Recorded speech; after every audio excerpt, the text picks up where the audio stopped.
Hey everyone! Tonight we travel farther back than recorded history, to an age when the world almost forgot the warmth of the sun. Long before kingdoms or cities there was ice.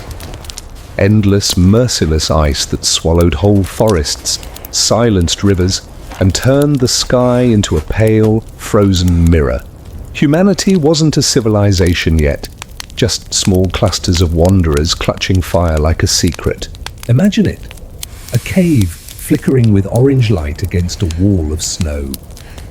Inside, a few humans huddled together beneath furs, breath mingling in the cold, while outside, wind howls like an animal that never sleeps. Every flame is a rebellion against extinction, every night a test of how long the body and mind could endure. They weren't kings or warriors. They were the first survivors, the first dreamers. Those who learned that warmth wasn't just a thing you found, but something you made. Out of sparks, out of will, out of the fragile hope that morning would come again. So before you settle in, take a moment to like the video and subscribe, but only if you enjoy these quiet journeys through the forgotten corners of time. Tell me where you are listening from tonight. Maybe your own room feels a little warmer after hearing what the first humans faced. Now close your eyes if you'd like, and listen to the sound of the fire. Hear the wind outside the cave. Feel the breath of those who came before us, keeping the spark alive through the longest winter the world has ever known.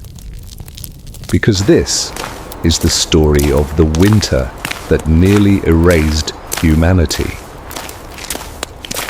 When the world froze, the sky that went dark. The sun, once a golden, life-giving orb, began to dim. Not with the gentle descent of evening, but with an ominous, pervasive pallor that bled across the sky, day after day, week after week. Ash and snow mingled, forming a suffocating shroud that clung to the air, filtering the light, transforming noon into a perpetual twilight. The warmth that fed the world began to die, slowly, inexorably, plunging the earth into a profound, terrifying cold that seemed to consume the very essence of light and hope.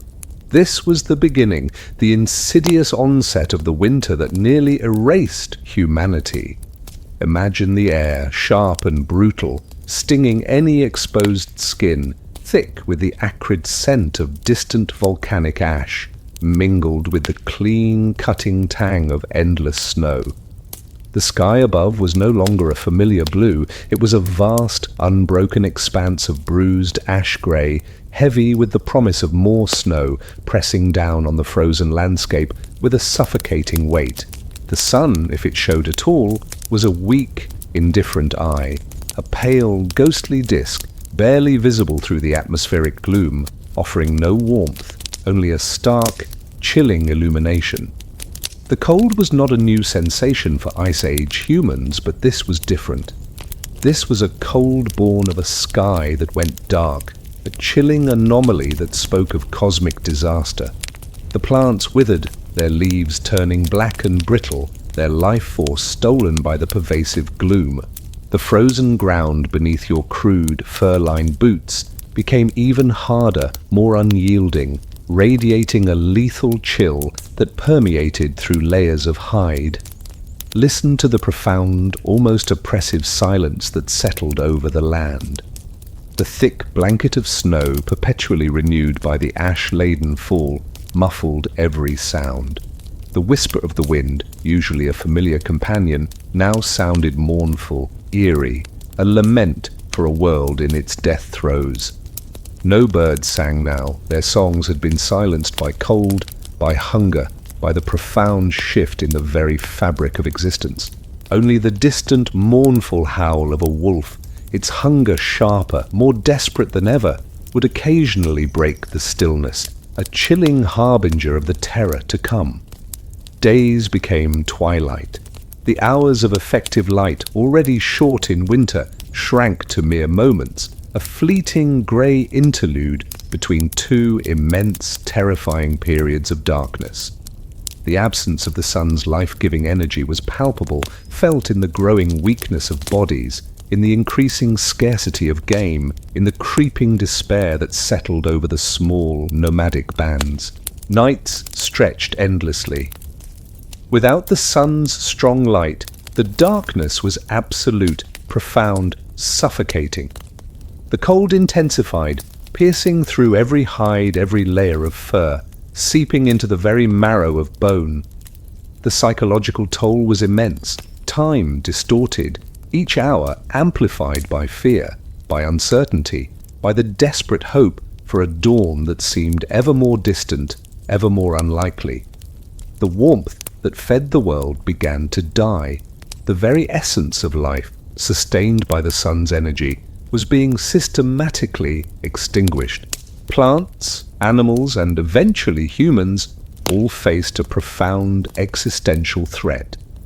Your small band, huddled in the mouth of a cave or a hastily constructed shelter, was a fragile spark of life against an overwhelming frozen void. Ash and snow mingled as the sun dimmed. Days became twilight. Nights stretched endlessly. The warmth that fed the world began to die. The sky that went dark was the terrifying beginning of the winter that nearly erased humanity, a profound and horrifying reality that tested the endurance of every human breath. It was a calm, elemental descent into a frozen world, charting the earliest, desperate struggle for survival, where light became a memory and hope a flickering ember in the profound, consuming darkness, the breath of ice. As the sky dimmed and the sun's warmth began its inexorable retreat, the true terror of this cataclysmic winter manifested not in a sudden, violent assault, but in a relentless, insidious invasion. The cold didn't come suddenly. It crept like a living thing, a spectral predator seeping into the very bones of ancient forests, silencing the murmur of hidden streams and hardening the vast flowing arteries of rivers until they froze in unyielding silence.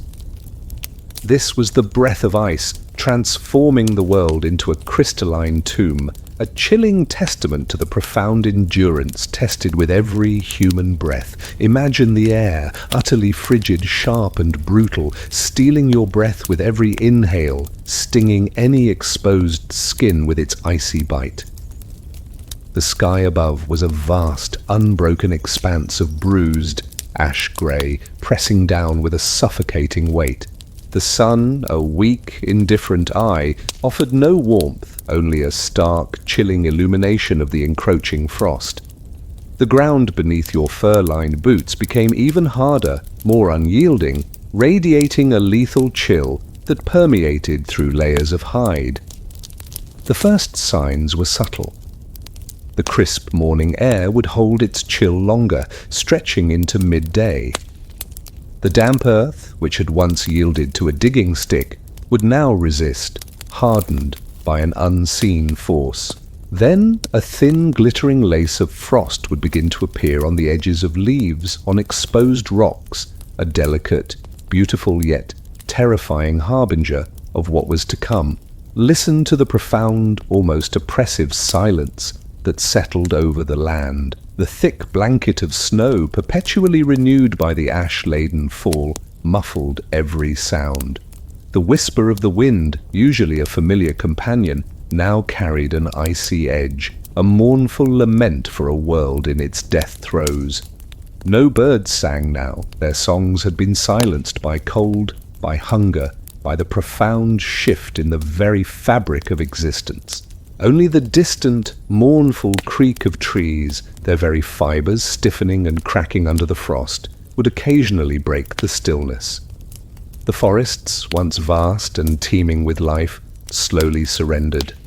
The sap in their mighty trunks, the very lifeblood of the trees, would begin to freeze, expanding, splintering the wood with tiny, sharp explosions. Branches, heavy with snow and ice, would snap under their own weight, crashing to the frozen ground with muffled thuds.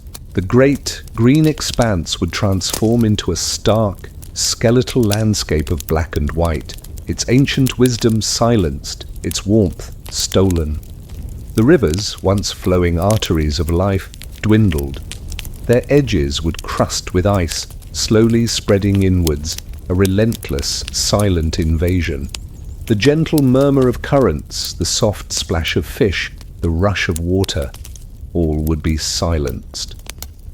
Soon, vast stretches of the rivers, then their entire breadth, would be locked solid under immense sheets of ice, their surfaces stretching to the distant snow-laden plains like glassy scars.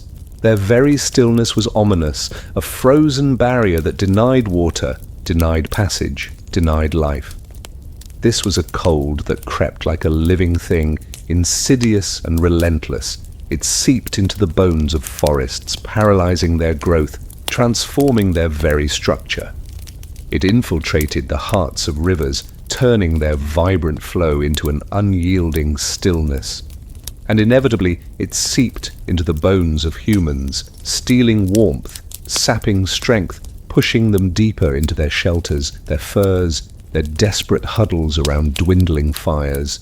The cold didn't come suddenly. It crept like a living thing, seeping into the bones of forests and the hearts of rivers until they froze in silence. The breath of ice was the terrifying, insidious onset of the winter that nearly erased humanity, a profound and horrifying reality that tested the endurance of every human breath. It was a calm, elemental descent into a frozen world, charting the earliest desperate struggle for survival, where life became a myth and warmth, a memory told around flickering embers in the face of nature's overwhelming, lethal grip. The Great Silence. As the breath of ice crept across the land, inexorably freezing rivers and forests, a new, terrifying phenomenon descended upon the world, more profound than the cold itself. This was the Great Silence. Animals vanished, trees cracked under frost. The very sounds of life, once a vibrant symphony echoing across the plains, now simply ceased. The world fell quiet, its vast, frozen expanse absorbing all sound, transforming the once teeming landscape into an eerie, desolate void. And in this chilling stillness, humanity's precarious fires became the only noise left to challenge the dark, a fragile, defiant pulse against extinction. Imagine the air, utterly frigid, sharp and brutal, stinging any exposed skin, now filled not with the whisper of the wind, but with a profound, almost absolute stillness. The sky above was a vast, unbroken expanse of bruised, ash-grey, pressing down with a suffocating weight. The sun, a weak, indifferent eye, offered no warmth, only a stark, chilling illumination of the frozen landscape.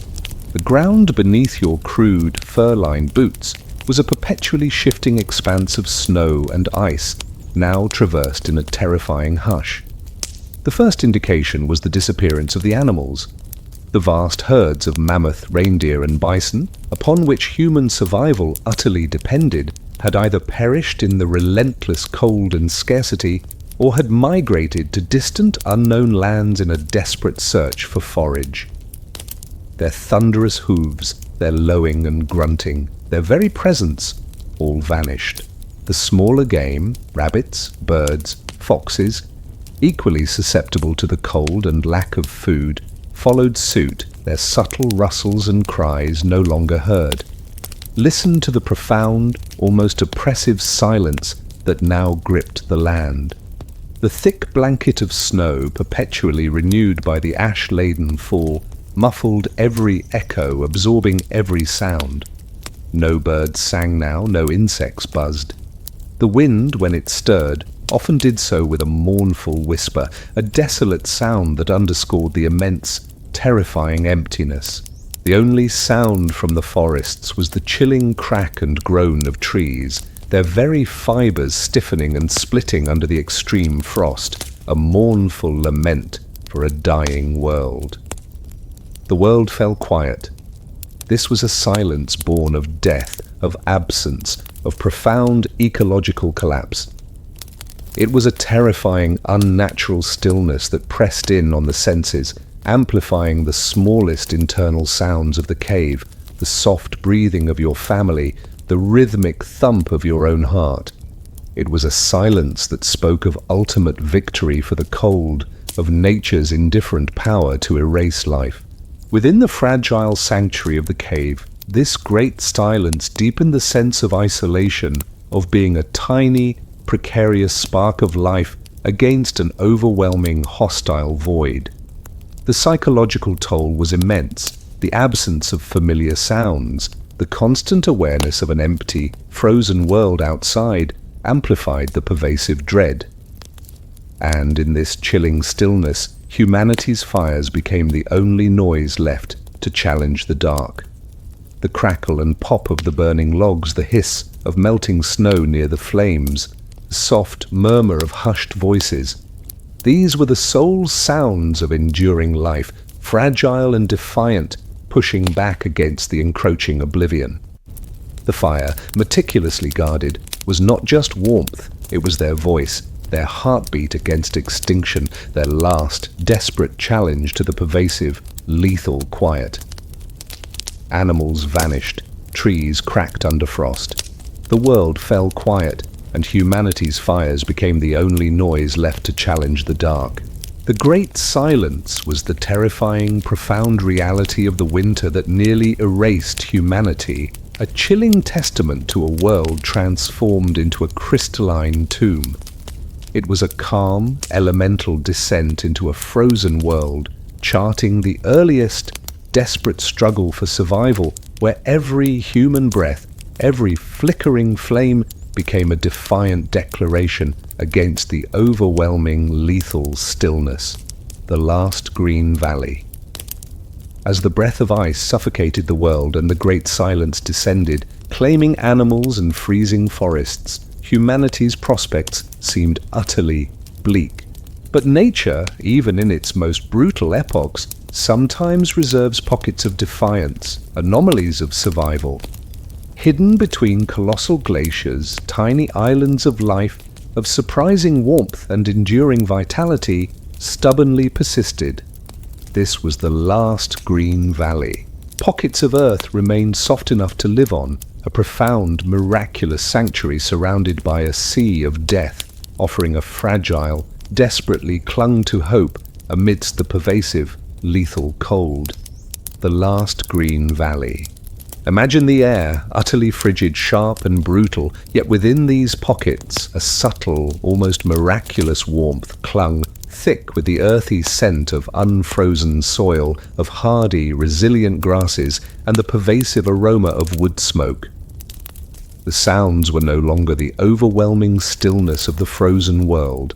They included the distant whisper of a hidden stream, the subtle rustle of vegetation, and the low, hushed murmur of human voices cherishing their fragile existence. Flickering fire against cavern walls here seemed to burn with a slightly more confident glow. These last green valleys were geological miracles, sheltered depressions, volcanic hot springs, or areas protected by unique microclimates, where geothermal heat or the sheer depth of the earth defied the pervasive cold. Enclosed by towering walls of ice and rock, they formed insulated pockets, retaining enough warmth for hardy plant life to survive, for subterranean waters to remain unfrozen, and for small, resilient populations of animals to persist. Listen to the distant murmur of a hidden stream, its water flowing freely, a profound, almost unbelievable sound in a world locked solid. Hear the soft rustle of hardy grasses bending in a gentle breeze, a testament to enduring life.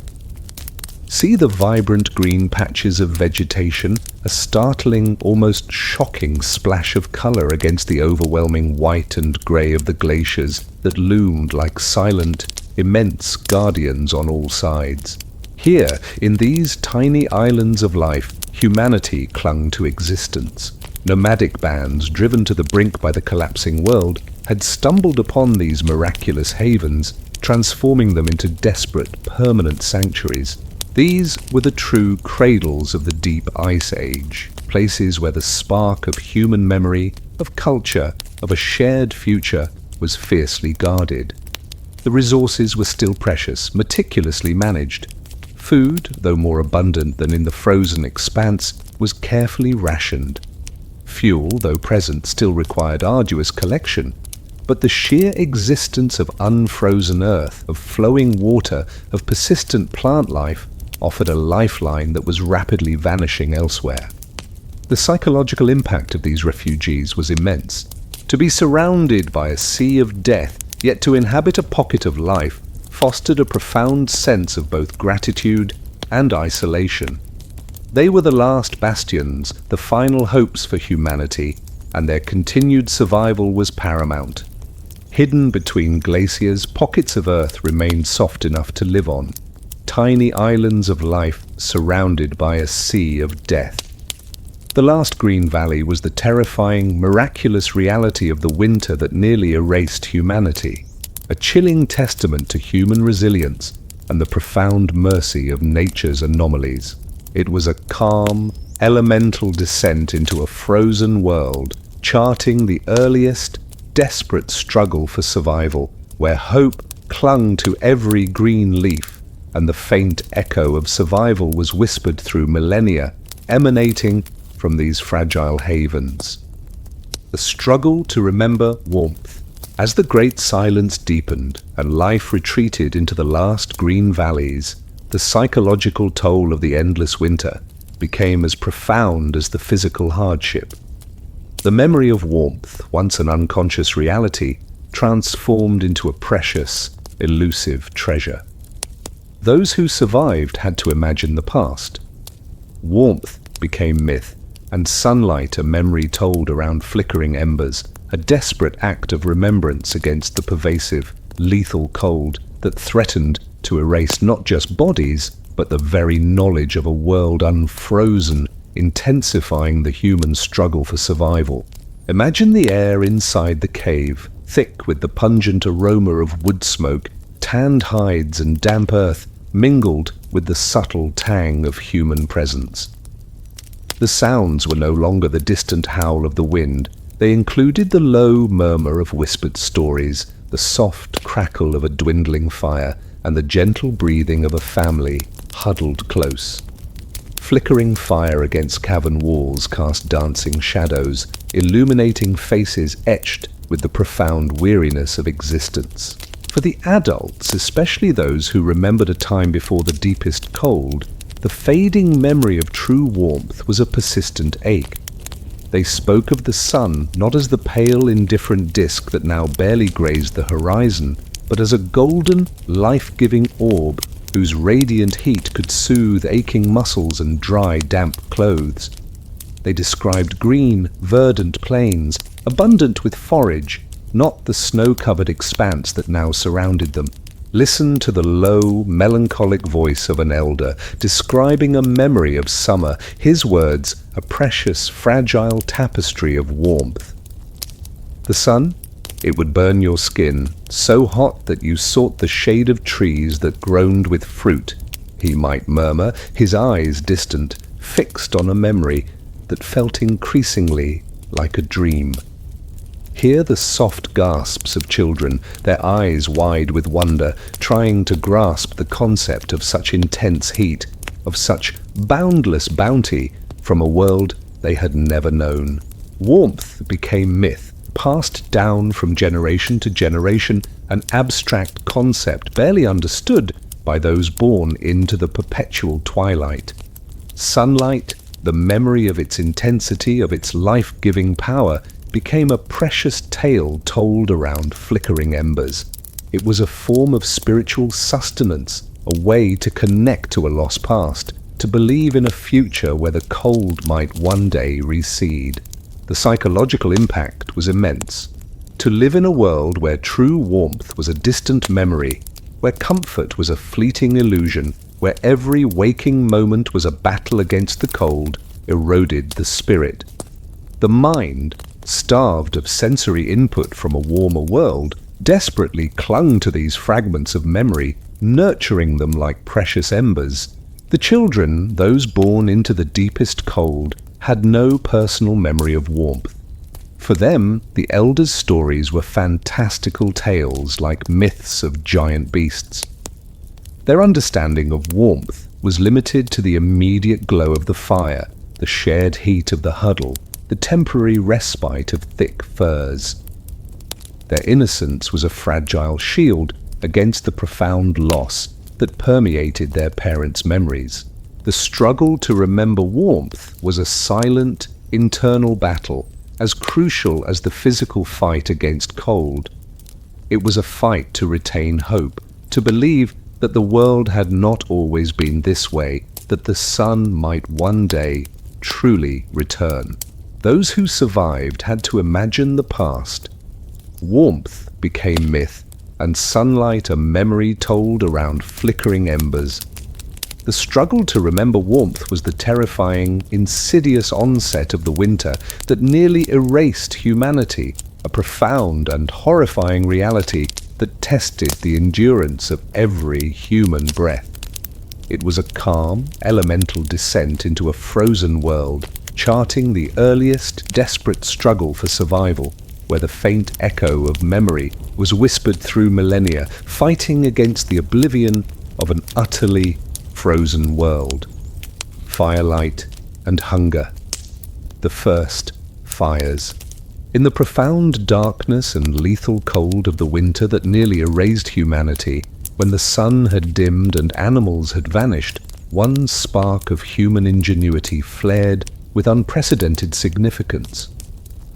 The first fires were not just a discovery, they were miracles wrestled from stone and wood, a profound act of defiance against a world designed to kill. Sparks struck from flint and pyrite became tiny, incandescent triumphs. Every flame was a rebellion, a pulsating heartbeat against extinction, transforming terror into a fragile, flickering haven, embodying the relentless will to survive. Imagine the air inside the cave, thick with the acrid scent of wood smoke, mingled with the earthy smell of damp stone, animal hides, and the subtle tang of human presence. The sounds were no longer the mournful howl of the wind. They included the sharp, rhythmic click of flint against pyrite, the gentle blowing of breath, and the triumphant crackle of nascent flames. Sparks rising from a smouldering hearth, tiny, ephemeral stars danced upwards into the vast, dark cave, born from the mastery of human hands. The knowledge of fire-making, already ancient, became absolutely paramount in this cataclysmic winter. Every individual capable of striking a spark, of coaxing a flame, was a revered figure. The tools were simple, yet vital, a piece of flint, sharp-edged and unyielding, and a nodule of iron pyrite, or perhaps the painstaking friction drill with 2 pieces of dry wood. Crucially, dry tinder had to be gathered and preserved with extreme care. Shredded bark, dried grass, fibrous plant fluff, desiccated and ready to catch the slightest spark. This tinder was treasured, guarded, its dryness paramount. Listen to the focused, rhythmic click of flint against pyrite, a sharp, metallic sound echoing in the hushed cave, as the firemaker, often an elder or a particularly skilled individual, brought the 2 stones together with swift, powerful strikes. Hear the excited gasps of children as tiny, ephemeral sparks would fly, brief, incandescent stars against the deepening gloom, each one a potential spark of life. A small puff of smoke, thin and tentative, would be the first sign of success. A wave of profound relief might ripple through the gathered family. Then, with infinite care, the tinder bundle, now holding a glowing nascent ember, would be gently lifted. The firemaker would bring it to his lips, blowing softly, steadily, with slow, measured breaths, nurturing the tiny spark, feeding it with the very breath of life, willing it to grow into flame. The ember would glow brighter, deepening to an orange blush, then sending a tiny tendril of smoke curling upwards. and then a flicker. A tentative, orange flame, small and vulnerable, would lick at the dry tinder, growing slowly, hesitantly. The smell of burning wood, sharp and clean, would begin to permeate the smoky air, pushing back the stale scents of the night, asserting its profound presence. Every flame was a rebellion, a heartbeat against extinction. This was more than just starting a fire. It was a profound daily act of creation, a defiant declaration against the overwhelming forces of darkness, cold, and the unknown. The mastery of fire transformed a terrifying exposed existence into a fragile, flickering haven, allowing humanity to not just survive, but to truly live in environments that would otherwise be lethal. Its warmth, its light, its ability to cook food and deter predators, these were the bedrock of their continued existence. Sparks struck from flint and pyrite became miracles. The first fires were the terrifying, glorious beginning of the winter that nearly erased humanity, a profound and horrifying reality that tested the endurance of every human breath. It was a calm, elemental descent into a frozen world, charting the earliest, desperate struggle for survival, where light became hope and fire, a triumphant heartbeat against extinction, forever rekindling the fragile spark of human life. The smoke beneath the ice. Within the precarious sanctuary of an Ice Age cave, after the first fires had been coaxed into defiant flame, a unique and challenging atmosphere developed. The smoke beneath the ice was a constant, pervasive reality. In caves, smoke blackened the ceilings like ancient signatures, transforming the rock into a canvas of human presence. Humans slept in circles, their breath rising as one, mingling with the thick, acrid haze, creating a steaming, pungent pocket of life, a profound, if uncomfortable balance between the desperate need for warmth and the struggle for clean air, embodying the quiet ingenuity of early humans who refused to freeze. Imagine the air inside the cave, thick with the pungent aroma of wood smoke, mingled with the earthy scent of damp stone, animal hides, and the subtle tang of human presence, now permeated by a palpable, almost suffocating closeness. The sounds were no longer the simple crackle of a thriving fire. They included the soft hiss of dwindling embers, the gentle breathing of a family huddled close, and the low, rhythmic coughs of humans and animals alike. Smoke curling and clinging, a constant grey plume, danced upwards into the vast, dark cave, creating a perpetual haze. The fire, carefully built within its stone pit and kept low to conserve precious fuel, was the heart of the cave. Its warmth, however minimal as the hours passed, was absolutely essential for survival. But caves rarely possessed efficient chimneys or ventilation systems. Smoke, rather than rising cleanly, would drift lazily upwards, often clinging to the ceiling, slowly filling the upper reaches of the cave before gradually seeping out through the mouth or through cracks and crevices. Listen to the soft, rhythmic breathing of your family, their snores, the occasional cough that echoed in the smoky air. Hear the subtle movements of the furs, the rustle of hides as bodies shifted. See the thick haze illuminated by the flickering firelight, creating a veiled, ethereal atmosphere where familiar faces became indistinct, almost ghostly. In caves, smoke blackened the ceilings like ancient signatures. Over centuries, the persistent smoke from countless fires left an indelible mark on the cave ceilings and upper walls, a deep, lustrous black patina, forming complex abstract patterns. These were the unintended signatures of human presence, a testament to generations living and surviving within these stone shelters, their lives intrinsically linked to the smoke. Humans slept in circles, their breath rising as one. As the fire dwindled to embers, the small family group would arrange themselves for sleep in a tight huddle around the fire pit, their bodies pressed close, wrapped in furs, Their combined body heat and exhalations, mingled with the thick haze of the fire, turned the caves into steaming, pungent pockets of life, a humid, enclosed atmosphere. This was a profound, if uncomfortable, balance, where the air itself was a shared, communal resource and a constant challenge to their lungs. Yet, paradoxically, the smoke also offered a perverse comfort and a perceived protection. It was a visible sign of the fire's presence and thus of warmth. Its lingering presence meant the cold had not entirely won. It was also believed to deter insects and, by some accounts, even malevolent spirits, its pungent aroma forming an ethereal barrier against unseen forces. The increased humidity from collective breath and smoke also helped to keep frost from forming on the cold stone walls, a subtle, life-saving benefit. In caves, smoke blackened the ceilings like ancient signatures. Humans slept in circles, their breath rising as one.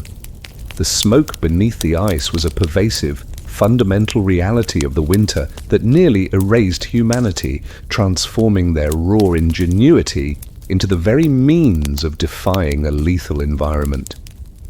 It was a calm, elemental descent into a frozen world, charting the earliest desperate struggle for survival, where light became hope, and the faint echo of survival was whispered through millennia, forever tethered to the enduring, smoky breath of their shared life. The meat that saved the tribe. In the cataclysmic winter that nearly erased humanity, when the sky had dimmed and famine stalked the frozen plains, the very essence of survival rested on the success of the hunt. While fire brought warmth and shelter, it was meat that fueled the bodies, provided the strength, and sustained the fragile spark of human life. The meat that saved the tribe was a sacred bounty. They hunted mammoth, reindeer, and wild horses.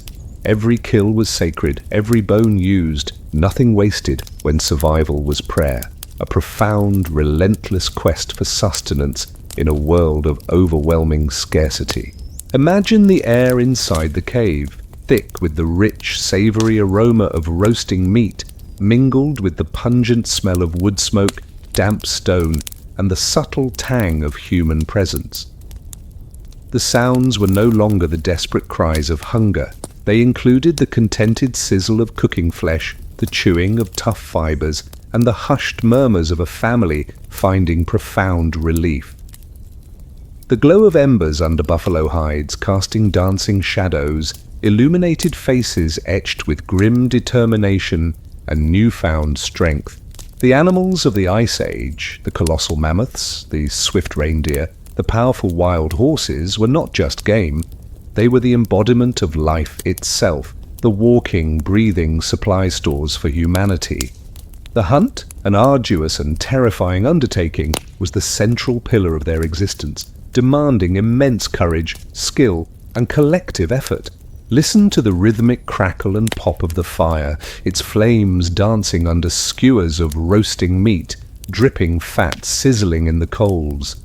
Hear the sounds of chewing, deliberate and focused, as tough flesh was torn and consumed. See the dark, glistening meat, hot from the fire, being passed from hand to hand, each piece a tangible representation of a successful hunt, a momentary victory against the ever-present hunger. They hunted mammoth, reindeer, and wild horses. Every kill was sacred. It was revered, honored, and its spirit thanked, for the animal had sacrificed its life so that humans might live. The hunt was imbued with deep spiritual significance, guided by rituals, and a profound respect for the natural world. No part of the animal was wasted, for in this winter of scarcity, waste was a profound threat to survival. Every bone used, nothing wasted when survival was prayer. The meat provided essential protein and fat, fueling the body's internal furnace, generating the warmth needed to battle the cold. The hides provided warmth and shelter. The bones were meticulously crafted into tools, needles, awls, spear points. or used as structural elements for shelters. Even the marrow, rich and nutritious, was carefully extracted and consumed. The evening meal centered around this precious meat was a critical ritual, a deliberate act of internal warmth, a vital fuel for the body's furnace before bed. It was a time of communal sharing, reinforcing the bonds of the tribe, strengthening their collective resolve against the relentless cold and hunger. The psychological impact of a successful hunt of fresh meat in the cave was immense. It pushed back despair, rekindled hope, and affirmed their capacity to survive. It was a testament to their ingenuity, their perseverance, and their unwavering will to defy extinction. They hunted mammoth, reindeer, and wild horses. Every kill was sacred, every bone used, nothing wasted when survival was prayer. The meat that saved the tribe was a terrifying, glorious reality of the winter that nearly erased humanity, a profound and horrifying testament to the desperate struggle for survival. It was a calm, elemental descent into a frozen world, charting the earliest, desperate struggle for existence, where hunger was the enemy, and the faint echo of survival was whispered through millennia, forever tethered to the life-giving bounty of the hunt. The first sewing needle. In the cataclysmic winter that nearly erased humanity, when exposed flesh meant swift death, clothing was not a luxury, but an absolute, life-saving necessity. The raw hides of mammoth, reindeer, and bear offered protection, but merely draping them was insufficient against the biting winds and lethal cold. This profound necessity drove one of humanity's most revolutionary technological advancements, the first sewing needle. From bone and tendon, they shaped tools to bind hides together. Clothing became technology, a sophisticated wall of warmth made by human hands, transforming their very existence and proving a vital secret of their survival against freezing dead. Imagine the air inside the cave, thick with the earthy scent of cured hide, mingled with the pungent aroma of wood smoke and the subtle tang of human presence. The sounds were no longer the simple crackle of fire or the rhythmic scraping of stone tools. They included the precise, delicate tap of a bone needle piercing thick leather, the soft scrape of a sinew thread being pulled through, and the hushed murmurs of concentration. The glow of embers under buffalo hides casting dancing shadows, illuminated hands meticulously crafting their mobile fortresses of warmth. The invention of the bone needle, emerging in the Upper Paleolithic period, was a game-changer for Ice Age survival. These were not the fine steel needles of later eras, but exquisitely crafted tools honed from bone, ivory, or antler, their points sharpened to a fine tip, their eyes drilled with remarkable precision. The thread was equally ingenious, fine strips of animal sinew carefully separated and dried, or strong, flexible plant fibers twisted and braided. Listen to the precise, rhythmic tap of the bone needle as it pierced the thick, cured animal hide, a sound of focused, meticulous effort. Hear the soft scrape of the sinew thread being pulled through the tiny hole, binding one piece of fur to another. See the careful, deliberate movements of the artisan's hands, shaping the stiff hides into functional, insulated clothing. Tunics, leggings, hooded parkas, and, crucially, tight-fitting sleeping covers. From bone and tendon, they shaped tools to bind hides together. The ability to sew allowed for the creation of tailored, form-fitting garments that trapped body heat far more efficiently than simple draped skins. Hides could be cut and fitted, overlapping seams meticulously sewn and often sealed with tree resin or animal fat, creating remarkably windproof and insulated layers. This meticulous craftsmanship transformed raw materials into sophisticated technologies of survival. Clothing became technology, a wall of warmth made by human hands. These layered, custom-fitted garments were the ultimate mobile shelter, enabling humans to survive in environments that would otherwise be lethal. They allowed for greater mobility in hunting, provided sustained warmth during arduous migrations, and, crucially, protected the fragile human body from the biting cold for the long, dark hours of sleep. Beyond clothing, the bone needle was vital for creating insulated bedding. Multiple layers of furs could be stitched together to create thick, sleeping robes or bags, providing superior warmth and protection when huddled on the cold cave floor. These sleeping covers became a communal shield, enveloping entire families in a shared, insulated warmth. The craftsmanship involved was astonishing. The tools themselves were often adorned with intricate carvings, suggesting a deeper aesthetic and spiritual significance to this vital work. The sewing was not just practical, it was an act of profound human creativity, transforming raw materials into the very means of survival, a testament to their unyielding ingenuity. From bone and tendon, they shaped tools to bind hides together. Clothing became technology, a wall of warmth made by human hands. The first sewing needle was the terrifying, glorious beginning of the winter that nearly erased humanity, a profound and horrifying testament to the desperate struggle for survival.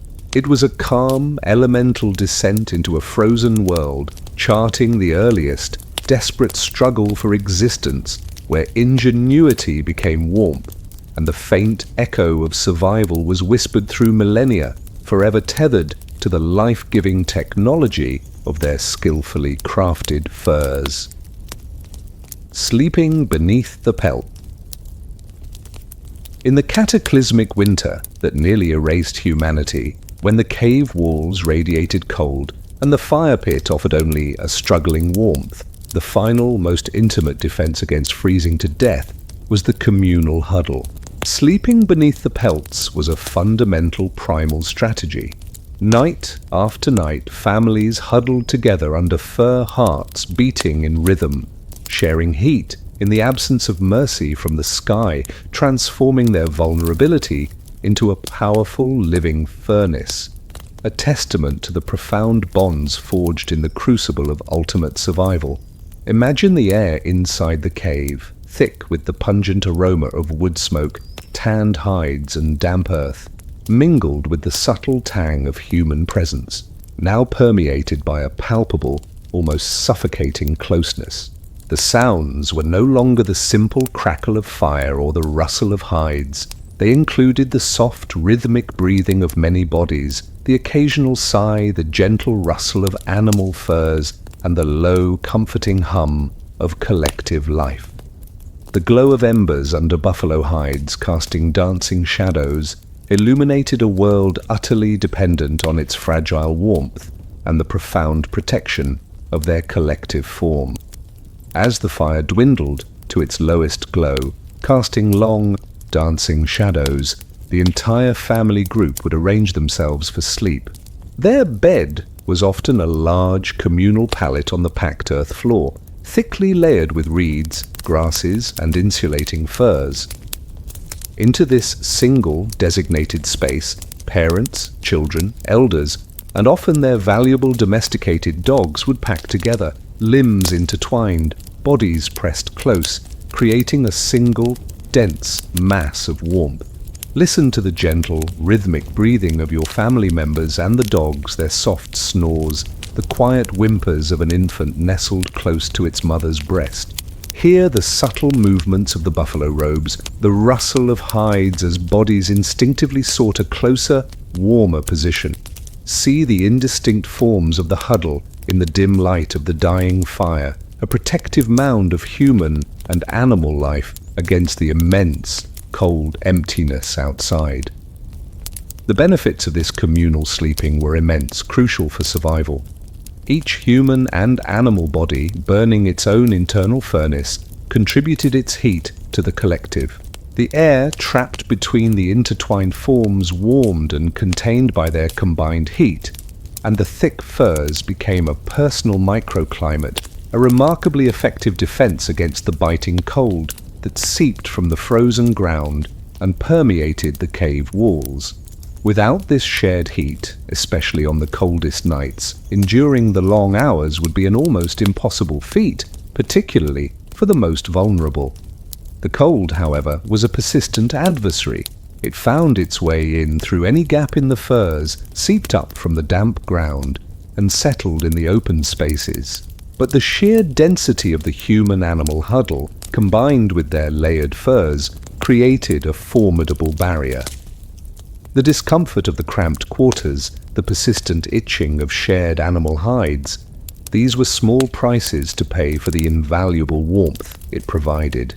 Night after night, families huddled together under fur, hearts beating in rhythm, sharing heat in the absence of mercy from the sky. This profound proximity, born of necessity, forged an unbreakable bond of solidarity and shared fate within the tribe. They relied on each other not just for hunting and gathering, but in the intimate, terrifying struggle against the elements. Their shared warmth, their shared misery, their shared endurance strengthened the ties that held the band together. Sleeping beneath the pelts was the terrifying, glorious beginning of the winter that nearly erased humanity, a profound and horrifying testament to the desperate struggle for survival. It was a calm, elemental descent into a frozen world, charting the earliest, desperate struggle for existence where companionship became warmth, and the faint echo of survival was whispered through millennia, forever tethered to the life-giving warmth of their shared humanity, a profound secret of how cavemen had the warmest sleep, the war with the cold, the endless blizzard. In the cataclysmic winter that nearly erased humanity, when the sun had dimmed and silence gripped the land, nature unleashed its full, terrifying fury. The endless blizzard was a relentless, all-consuming force. Wind carved the plains for weeks without pause, whipping fine, dry snow into blinding eddies that tore at any exposed flesh. The horizon vanished.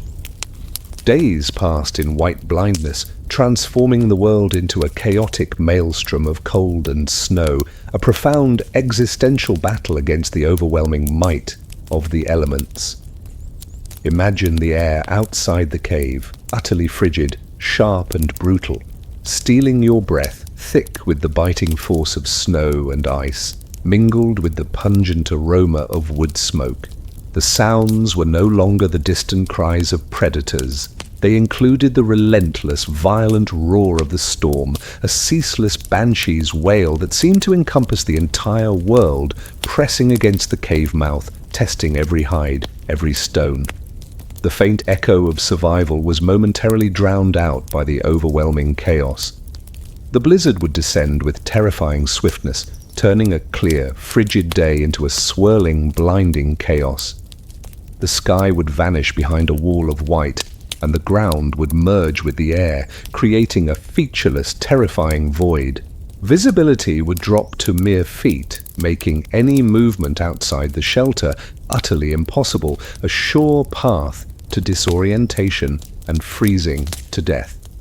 Listen to the terrifying roar of the wind, a ceaseless, deafening howl that seemed to permeate the very stone of the cave, vibrating through the ground.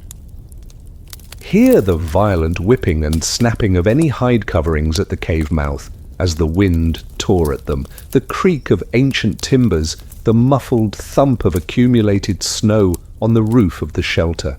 See the fine, dry snow, relentless and insidious, seeping in through any tiny crack or fissure, forming small white mounds on furs and stone, a chilling reminder of the battle being waged.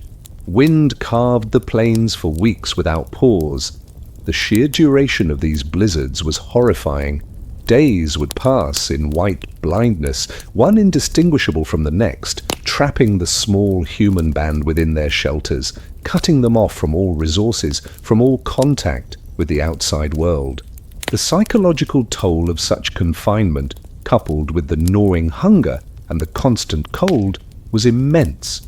The cold intensified to lethal extremes. The wind, even when muffled, drew heat relentlessly from the shelter, constantly pushing the internal temperature lower. The constant battle for warmth, for food, for mental fortitude became a profound internal struggle, fought in the flickering light of a dwindling fire. The horizon vanished. Days passed in white blindness.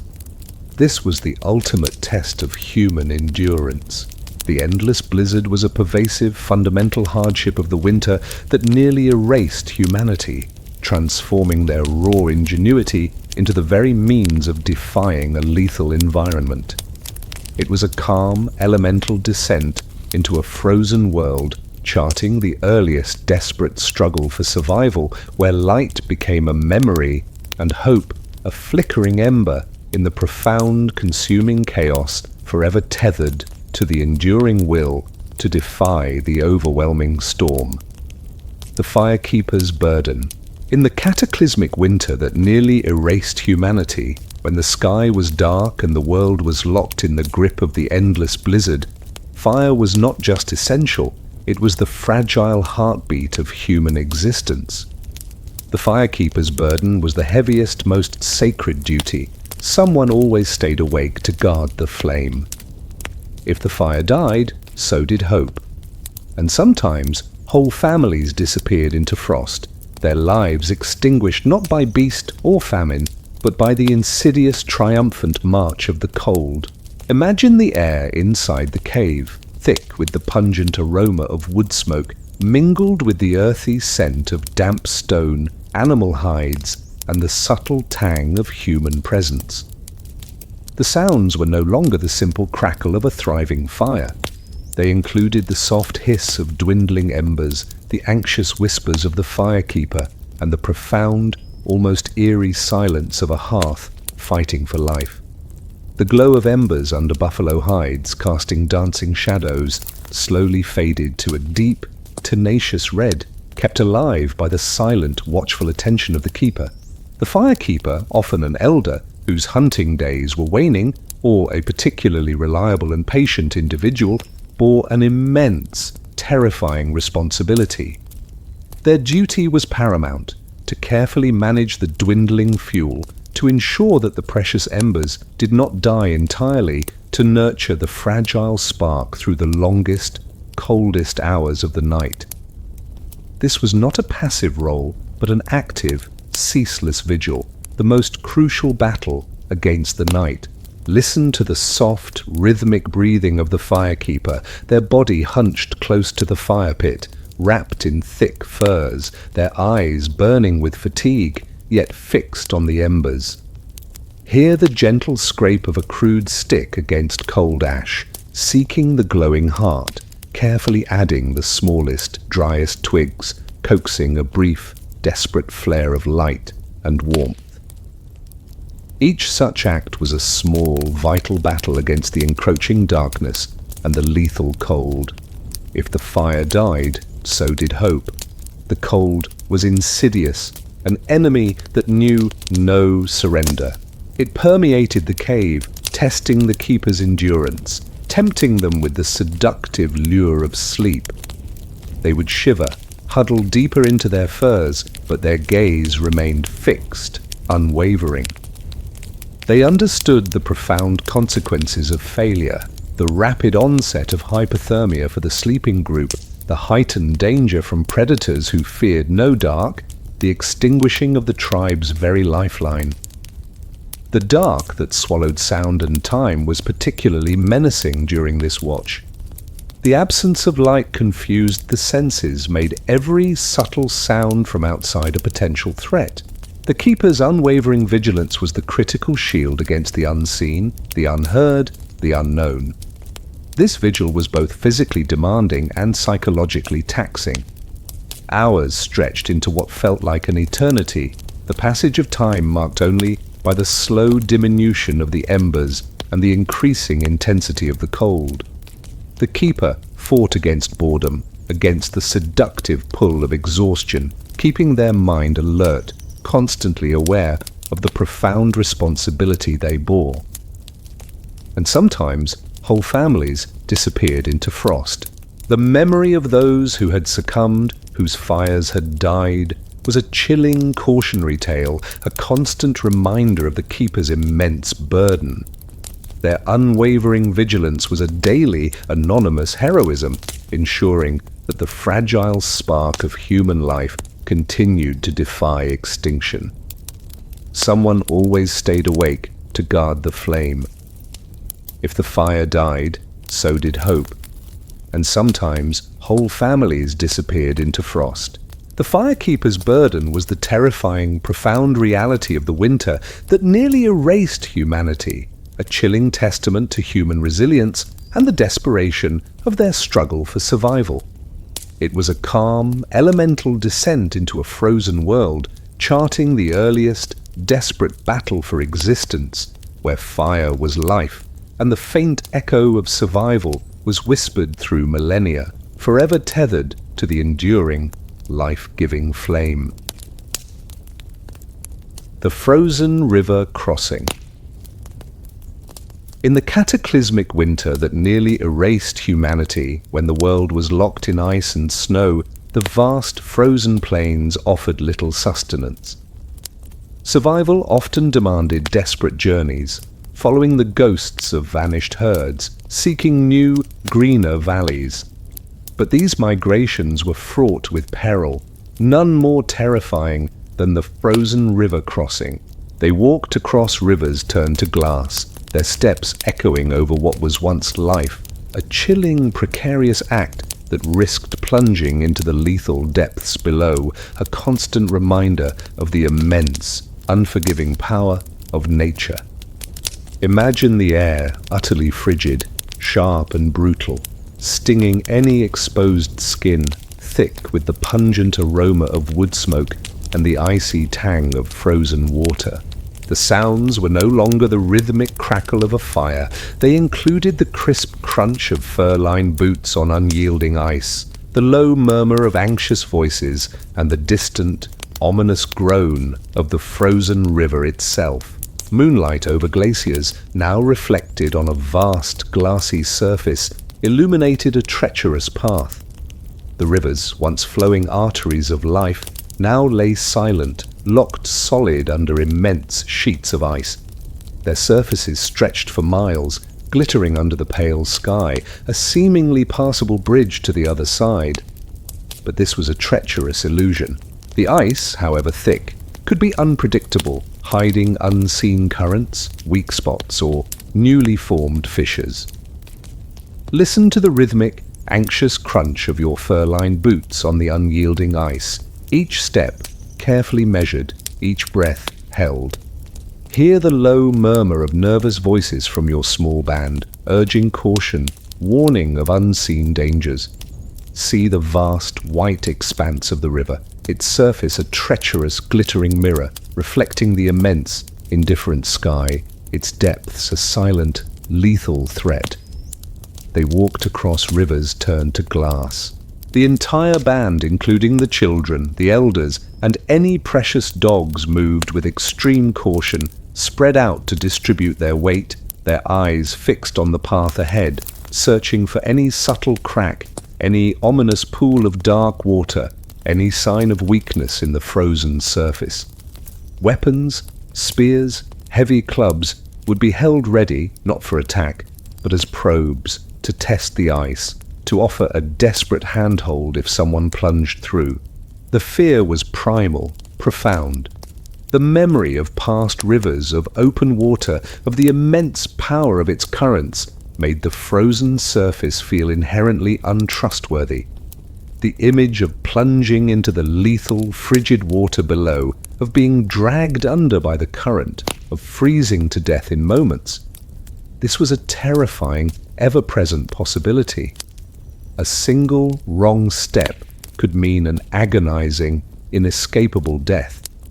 The cold was relentless. It seeped into your boots, numbing your toes, gradually stealing the feeling from your fingers despite thick mittens or gloves. Your face, exposed to the biting wind, grew chapped and raw. The constant exertion generated some internal warmth, but it was a fragile heat, easily lost in a moment of rest. their steps echoing over what was once life. The frozen river crossing was a pervasive, fundamental hardship of the winter that nearly erased humanity, transforming their arduous migration into a constant, brutal gamble against nature's cruelty. It was a calm, elemental descent into a frozen world, charting the earliest, desperate struggle for survival where light became hope. And the faint echo of survival was whispered through millennia, forever tethered to the life-threatening cold that defined their perilous journeys, a profound secret of their endurance. Death beside the fire. In the cataclysmic winter that nearly erased humanity, when every ounce of human ingenuity was thrown against the lethal cold and the boundless darkness, fire was the ultimate sanctuary. It was the heart of the cave, the lifeblood of the tribe. Yet even in its fragile warmth, even within the closest embrace of the flickering flame, death remained a constant, terrifying visitor. Death beside the fire was a chilling reality. Even warmth could not save everyone. In the corner of each shelter lay bones of those who couldn't last another night, a stark, haunting testament to the winter's merciless grip and the limits of human endurance. Imagine the air inside the cave, thick with the pungent aroma of wood smoke, mingled with the earthy scent of damp stone, animal hides, and the subtle tang of human presence. The sounds were no longer the simple crackle of a thriving fire. They included the soft hiss of dwindling embers, the low moan of a dying elder, the quiet whimpers of children, and the profound, almost eerie silence that sometimes fell over a household. Flickering fire against cavern walls cast dancing shadows, illuminating a scene of quiet, pervasive sorrow. The fire, carefully built within its stone pit and meticulously tended, offered invaluable warmth. Bodies were huddled close, furs layered, every effort made to defy the cold.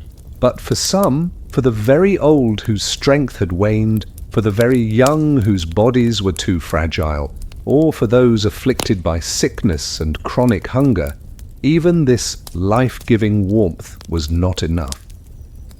Listen to the shallow, ragged breathing of a beloved elder, their body frail, their eyes distant, their face etched with the profound weariness of a lifetime of struggle, now succumbing to the cold's insidious grip. Hear the hushed whispers of family members reciting ancient prayers, sharing final, mournful words. See the solemn faces of those gathered, their expressions grim, their hearts heavy with grief, yet accepting of the inevitable. Even warmth could not save everyone. Despite being carefully placed closest to the fire, despite being wrapped in the thickest furs, despite the shared body heat of the huddle, the spark of life would sometimes simply gutter out.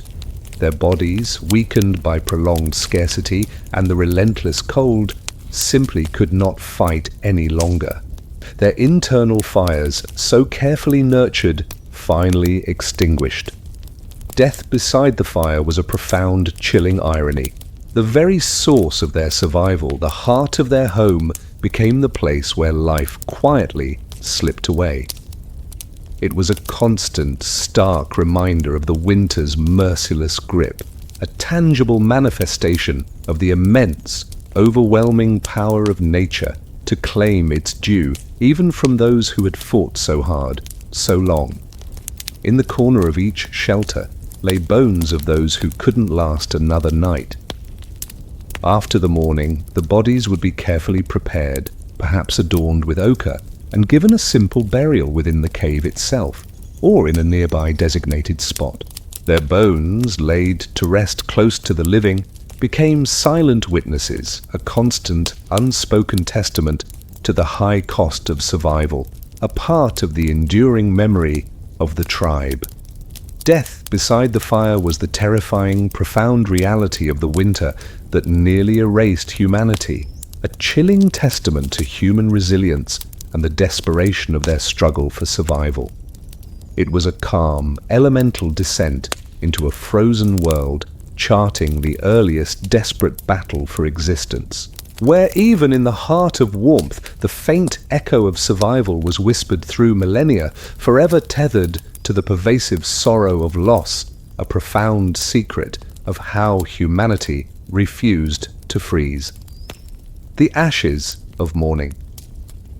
After the agonizing eternity of the Ice Age night, with its crushing darkness, its relentless cold, and its profound fears of predation and loss, a deep, primal yearning settled over the small human band. It was a longing for the end of the vigil, for the lifting of the oppressive gloom. And then, at last, it would come, the ashes of morning. Each dawn began by stirring the ashes, searching for a single glowing coal to spark the new day, a fragile, meticulous ritual that affirmed not just their ingenuity, but their unwavering will to defy extinction. Imagine the air inside the cave utterly frigid, thick with the pungent aroma of old wood smoke tanned hides, and damp earth mingled with the subtle tang of human presence, now permeated by a profound chill that felt sharper than before. The sounds were no longer the simple crackle of a thriving fire. They included the low groan of a restless elder, the quiet whimpers of a cold child, and the muffled breathing of a family preparing for the inevitable awakening. The faint echo of survival was about to be rekindled. You would be roused from a shallow, fitful sleep, perhaps by the cold itself, or by an internal clock, a primal awareness that the turning of the night was at hand. The cave would still be in near absolute darkness, the embers of the fire having dwindled to their lowest, most precarious point. Your breath, when exhaled, would plume in dense, white clouds, a stark, visible affirmation of the cold that permeated everything. Listen to the soft, rhythmic breathing of your family members, their subtle shifts, the occasional cough. Hear the pervasive silence that settled over the cave in these deepest hours, amplifying every subtle sound, every creak of timber, every rustle of hides. See the indistinct forms of your family huddled together, a fragile mound of life against the overwhelming cold. The designated fire tender, or the head of the household, would begin the sacred ritual. With a crude stick or a piece of bone, they would carefully stir the ashes, gently scraping away the thick grey layer that insulated the fire. Their movements were slow, deliberate, infused with profound concentration, their eyes fixed on the task, searching for a single glowing coal to spark the new day. And there it would be, a faint orange ember, a tiny, tenacious spark of life, struggling to exist beneath the layers of ash. It was a profound symbol of continuity, a testament to the careful banking of the fire the night before, to the unyielding will to preserve this vital warmth. This single, fragile glow was everything. With painstaking care, the fire tender would begin to build upon this precarious core. First, a few pieces of the driest, finest kindling, painstakingly gathered twigs, tiny splinters of wood, fibrous moss. They would arrange them gently over the glowing ember, forming a fragile teepee, leaving just enough space for air. Then they would blow, gently at first, then more steadily, with slow, measured breaths, nurturing the tiny spark, feeding it with the very breath of life. The ember would glow brighter, reddening, then sending a tiny tendril of smoke curling upwards. And then a flicker. A tentative orange flame, small and vulnerable, would lick at the dry kindling, growing slowly, hesitantly. The smell of burning wood, sharp and clean, would begin to permeate the smoky air, pushing back the stale scents of the night, asserting its presence. Each dawn began by stirring the ashes, searching for a single glowing coal to spark the new day.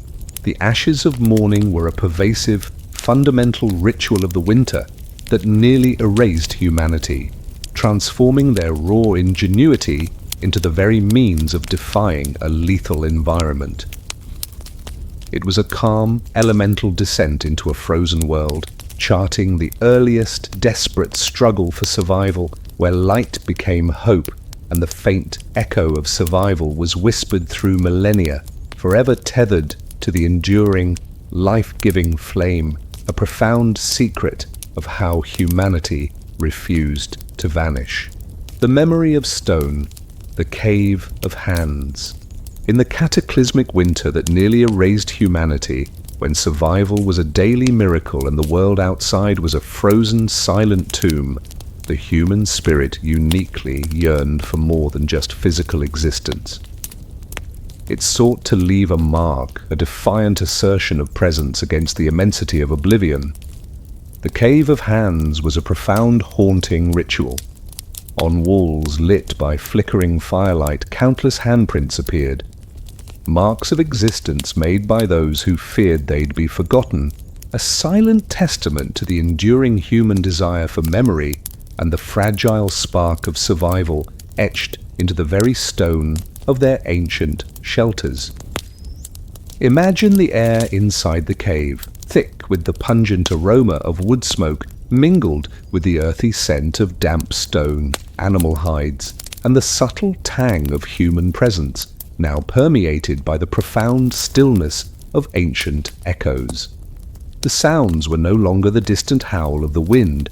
They included the soft crackle of a dwindling fire, the hushed murmur of whispered reverence, and the gentle breathing of a family huddled close. Flickering fire against cavern walls, illuminating ancient painted images and revealing layers of human history. Deep within the sacred recesses of their caves, often far from the light of day, early humans engaged in a unique and profound form of artistic expression. The cave walls, once mere rock, became canvases for their deepest fears, their most fervent hopes, and their unyielding desire to be remembered. Among the magnificent paintings of bison, mammoths, and reindeer, a simpler, more poignant motif often appeared: the human handprint. Listen to the soft crackle of the fire, its flames dancing, casting dynamic shadows that brought the static images on the walls to life. Hear the hushed whispers of an elder explaining the meaning of the handprints, the identity of those who made them, the prayers offered with each press of the palm. See the countless handprints, negative or positive, rendered in red ochre, black charcoal, or white clay, decorating the rough, uneven surfaces of the stone. Handprints appeared, marks of existence made by those who feared they'd be forgotten. The process was simple, yet deeply ritualistic. A hand would be placed flat against the cave wall, and a mouthful of pigment, often red ochre mixed with water or saliva and blown through a hollow bone or reed, would be sprayed around it, leaving a ghostly outline. Or the hand itself would be dipped in pigment and pressed directly onto the stone. Each mark was unique, a direct impression of a single human being. These handprints were more than just art. They were profound declarations of presence, a defiant assertion of identity against the overwhelming anonymity of the Ice Age. In a world where individual lives were fleeting, where death was ever present, to leave one S-mark on the sacred stone of the cave was an act of profound hope, a desperate plea for eternal remembrance. They were also believed to be spiritual gestures. A handprint could be a prayer, an offering to the cave spirits, a plea for protection, or a magical act to imbue the cave with human presence and power. The proximity to the hearth, to the warmth and light, meant that these images were a constant, immersive part of their nightly rituals, viewed before sleep, perhaps influencing their dreams, or interpreted upon waking. For the children, growing up within these marked caves, the handprints were a constant, tangible connection to their ancestors. They learned early that their lives were part of a long, unbroken chain, a legacy etched into the very stone of their homes, fostering a deep sense of belonging and cultural continuity. On walls lit by firelight, handprints appeared, marks of existence made by those who feared they'd be forgotten. The Cave of Hands was a pervasive, fundamental ritual of the winter that nearly erased humanity, transforming their raw ingenuity into the very means of processing their world, their fears, and their hopes. It was a calm, elemental descent into a frozen world, charting the earliest desperate struggle for survival, where memory became a mark, and the faint echo of survival was whispered through millennia forever, tethered to the enduring human desire to be remembered. The paintings that glowed in the dark. In the profound darkness and bone-chilling cold of the Ice Age night, within the sacred sanctuary of their caves, early humans sought not just warmth and sustenance, but meaning. The rough, indifferent stone walls became canvases for their deepest spiritual and aesthetic impulses. The paintings that glowed in the dark were a testament to this creative fire. Ochre and charcoal became stories. Bison, fire, and humans dancing against the endless cold, transforming the terrifying unknown into a vibrant communal tapestry of myth, memory, and profound human expression etched into the very heart of their shelters. Imagine the air inside the cave, thick with the pungent aroma of wood smoke, mingled with the earthy scent of damp stone, animal hides, and the subtle tang of mineral pigments. The sounds were no longer the simple crackle of fire or the rhythmic scraping of stone tools. They included the hushed murmurs of storytellers, the low chanting of shamans, and the gentle breathing of a family in fitful sleep. Flickering fire against cavern walls illuminated ancient painted images, alive with movement and meaning, seeming to dance in the changing light. Deep within the darkest, most inaccessible recesses of their caves, far from the light of day, these astonishing artworks were created. Pigments, rich red ochre, black charcoal, white kaolin, yellow goethite, were meticulously ground, mixed with animal fat or saliva, and applied with brushes made of moss, hair, or chewed sticks, or sprayed through hollow bones. The skill, the precision, the artistic mastery displayed in these images remain breathtaking even today. Listen to the low, hypnotic voice of a shaman recounting the creation myths, the great hunts, the spiritual significance of each animal depicted on the walls. Hear the soft gasps of children, their eyes wide, tracing the contours of a painted bison or a charging horse in the flickering light, their imaginations ignited by the ancient art.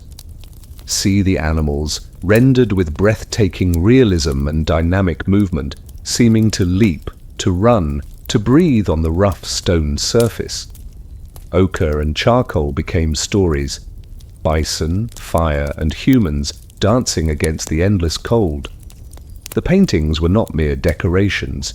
Many scholars believe they were profoundly spiritual and ritualistic. Created in the dim, flickering light of a torch or a small fat lamp, the images would appear to move, to come alive, creating a powerful, immersive experience.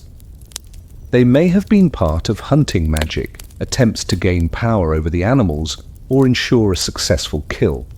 They might have been part of initiation rites or ceremonies to connect with animal spirits or ancestors. The proximity of these paintings to the hearth, to the warmth and light, meant that they were a constant, immersive part of their nightly rituals. Viewed before sleep, they might have influenced dreams, providing a rich visual vocabulary for subconscious visions. Interpreted upon waking, they offered guidance, warnings, or spiritual sustenance for the day ahead. The imagery often included animals, but also abstract symbols, and sometimes human handprints, a direct assertion of human presence and identity. These were their histories, their beliefs, their understanding of the cosmos, etched into the very stone of their homes, creating a profound, enduring memory. Ochre and charcoal became stories. bison, fire, and humans dancing against the endless cold. The paintings that glowed in the dark were a pervasive, fundamental ritual of the winter that nearly erased humanity, transforming their raw ingenuity into the very means of processing their world, their fears, and their hopes.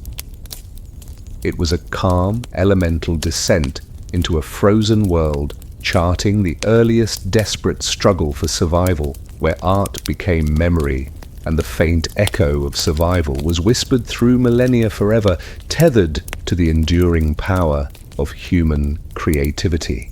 The tools of survival, the spirits of the hunt. In the brutal, unforgiving grip of an Ice Age winter, where life was a ceaseless battle against cold and hunger, the act of hunting was more than just a physical necessity. It was a profound spiritual undertaking. The success of the hunt, crucial for the survival of the entire band, was believed to depend not only on skill and courage, but on the capricious favor of unseen forces.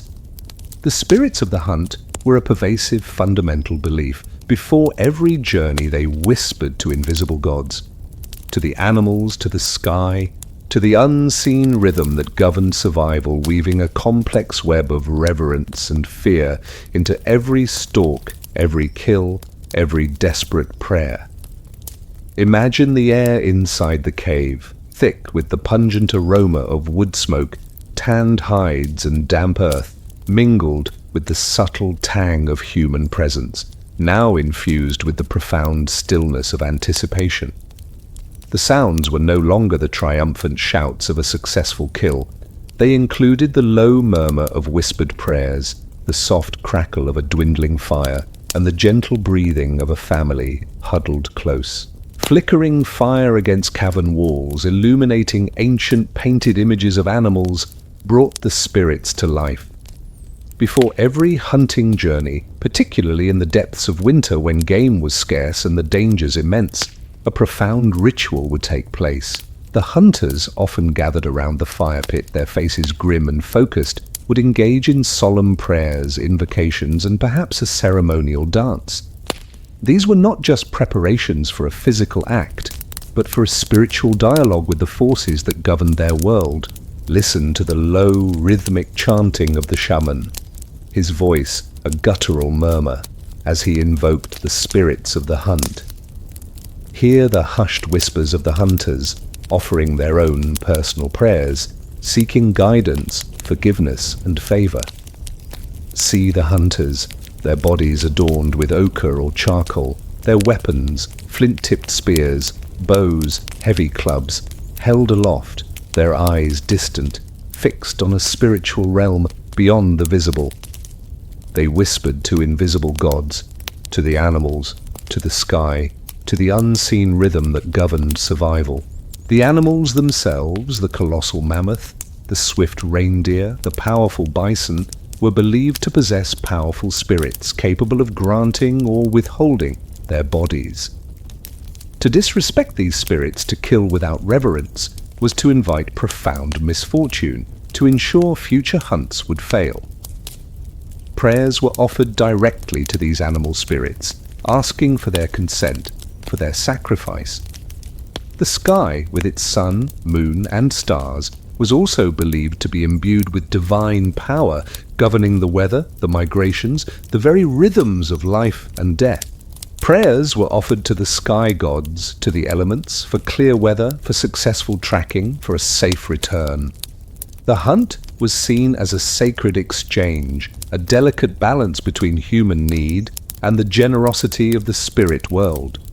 The bloodshed, the life taken, was a profound act, requiring ritual purification and an unwavering respect.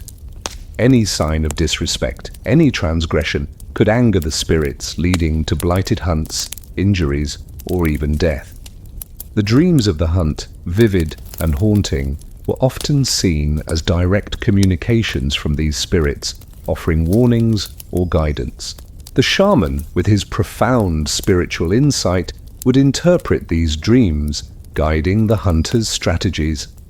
Before every journey they whispered to invisible gods, to the animals, to the sky, to the unseen rhythm that governed survival.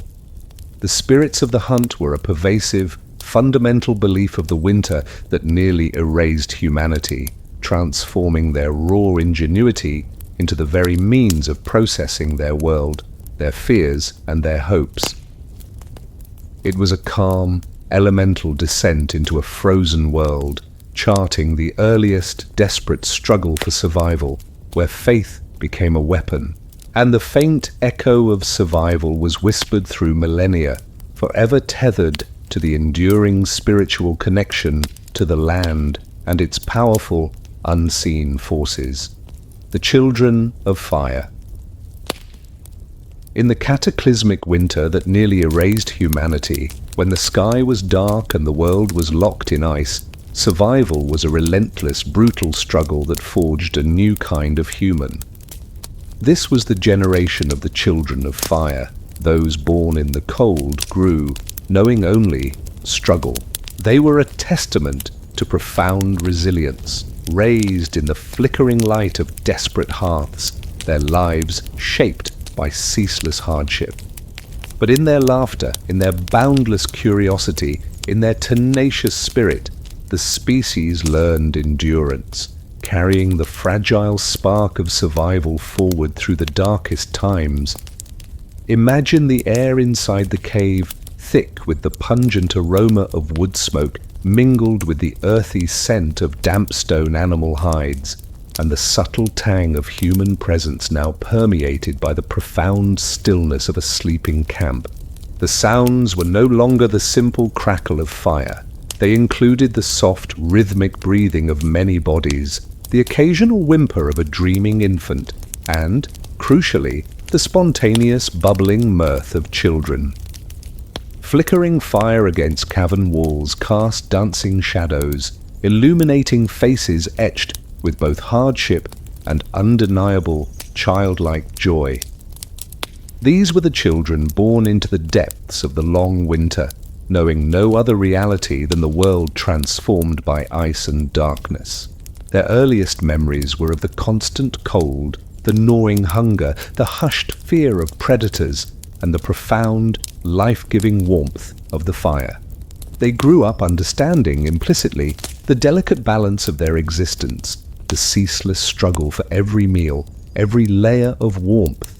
Listen to the spontaneous, bubbling laughter of children, their small voices clear and unburdened by the full weight of adult anxieties echoing through the lodge. Hear the playful shrieks, the joyful shouts as they engaged in simple games, shadow play on the hide walls, chasing each other in the confined space, or simply delighting in a funny story told by an elder. See their faces, round and innocent, momentarily free from the crushing realities, bright with genuine mirth. Those born in the cold grew knowing only struggle.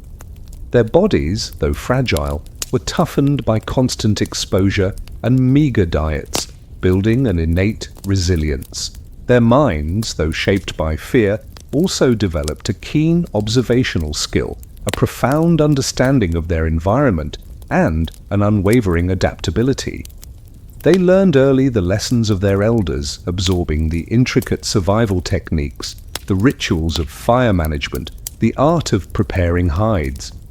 But in their laughter, the species learned endurance, the children's capacity for joy, for play, for unadulterated curiosity, even in the most challenging circumstances, was a profound psychological balm for the adults. It was a powerful reminder of what they fought for, what they protected, the future they desperately sought to preserve. Their resilience, their inherent optimism, was a vital spark of hope against the pervasive despair. They were the future, the promise that humanity would continue. Their laughter, a pure, defiant sound, was a constant affirmation of life's enduring power, a testament to the fact that even in the face of near extinction, the human spirit found a way to not just survive, but to embrace moments of joy. The children of fire were more than just a generation. They were the embodiment of human tenacity, living proof that even the darkest winter could not extinguish the flame of life.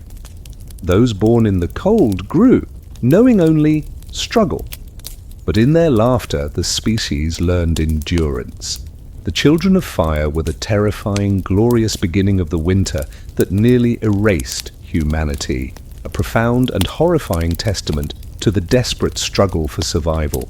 It was a calm, elemental descent into a frozen world, charting the earliest desperate battle for existence, where innocence became strength and the faint echo of survival was whispered through millennia, forever tethered to the life-giving warmth of their enduring, unyielding spirit, the stone tools that outlasted time. In the cataclysmic winter that nearly erased humanity, when life was a relentless, brutal struggle against cold, hunger, and predation, the ingenuity of early humans was their ultimate weapon. They lacked metals, complex machines, or written language, yet their hands shaped the very earth around them into the means of their survival. The stone tools that outlasted time were a profound testament to this. Long after their fires went out, their blades remained, silent witnesses to how humanity refused to vanish, an enduring legacy etched into the very geological record of their tenacious existence. Imagine the air, thick with the pungent aroma of wood smoke, mingled with the earthy scent of damp stone, animal hides, and the subtle tang of human presence. The sounds were no longer the soft breathing of sleeping families. They included the rhythmic crackle of a dwindling fire, the low murmur of whispered stories, and the profound, resonant silence of millennia. Moonlight over glaciers, now shining on a small, sharp flint blade, illuminated a timeless testament to human skill. From the simplest hand axe to the most intricately flaked spear point, stone tools were the bedrock of Ice Age survival. They allowed humans to butcher colossal mammoths, scrape and prepare tough hides, carve bone into needles, split wood for fire, and dig for roots in frozen ground. The ability to find, select, and meticulously shape stone into efficient cutting and piercing implements was a skill passed down through countless generations, a profound art form honed by desperate necessity. Listen to the rhythmic crack-clack of flint being struck against a hammerstone, the precise, deliberate blows that removed flakes, slowly transforming a rough nodule into a sharp, functional tool. Hear the hushed exclamations of a young apprentice, learning the subtle angles, the hidden weaknesses in the stone. See the countless discarded flakes, the detritus of millennia of tool-making, littering the floors of ancient caves, each one a fragment of a vast, unwritten history. These tools, crafted from flint, chert, obsidian, and quartzite, were incredibly durable. Long after the flesh of the animals they hunted had decomposed, after the hides they processed had rotted away, after the wooden shafts they adorned had turned to dust, the stone blades remained. They lay buried in archaeological layers, silent, eloquent testaments to the lives that wielded them. Each blade, each scraper, each point was a small, physical piece of a vast collective memory. They spoke of the hunter's courage, the gatherer's ingenuity, the artisan's skill. They were the tangible proof of human presence, human intelligence, human determination, enduring long after the hands that shaped them had turned to dust. The profound significance of these tools transcended their practical function. They represented a deep understanding of their environment, a mastery over raw materials, and an unwavering commitment to technology as a means of survival. They were the physical embodiment of their adaptive spirit, allowing them to thrive, however precariously, in one of Earth's harshest epochs. Long after their fires went out, their blades remained, silent witnesses to how humanity refused to vanish. The stone tools that outlasted time were a pervasive, fundamental aspect of the winter that nearly erased humanity, transforming their raw ingenuity into the very means of ensuring their legacy. It was a calm, elemental descent into a frozen world, charting the earliest desperate struggle for survival, where technology became memory, and the faint echo of survival was whispered through millennia, forever tethered to the enduring, unyielding strength of human hands and their profound creations. Their blades remained, silent witnesses to how humanity refused to vanish. The thaw and the memory, the first drip of water.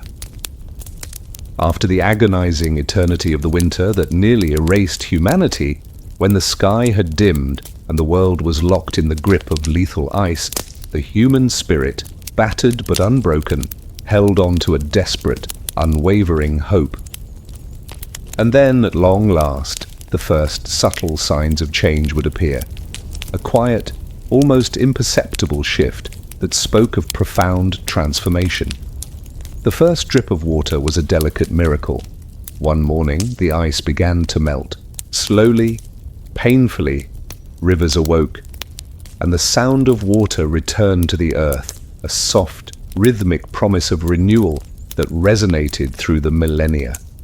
Imagine the air inside the cave, still thick with the pungent aroma of wood smoke, damp stone, and animal hides, mingled with the subtle tang of human presence, now permeated by a profound new stillness.